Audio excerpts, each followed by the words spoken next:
Po. Ang nakalagay doon, kapag ka nagsumite, pag nag-file ng impeachment complaint, verified, yung isang partido, katungkulan ng Secretary General to immediately refer it to the Speaker's office. Merong word na immediate eh. Immediately.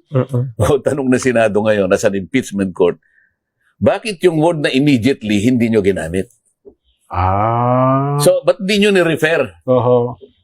Eh, samantala. O sasabihin ng, sabi siguro, ano pakialam mo doon? Bakit? Hindi, teka muna. Kayo binayolate niyo yung rule nyo eh. Pagkatas kayo pipilitin nyo kami, forthwith. Pinagmamadali nyo kami, pero kayo hindi kayo nagmadali. Sa lalong madaling panahon daw po, forthwith eh.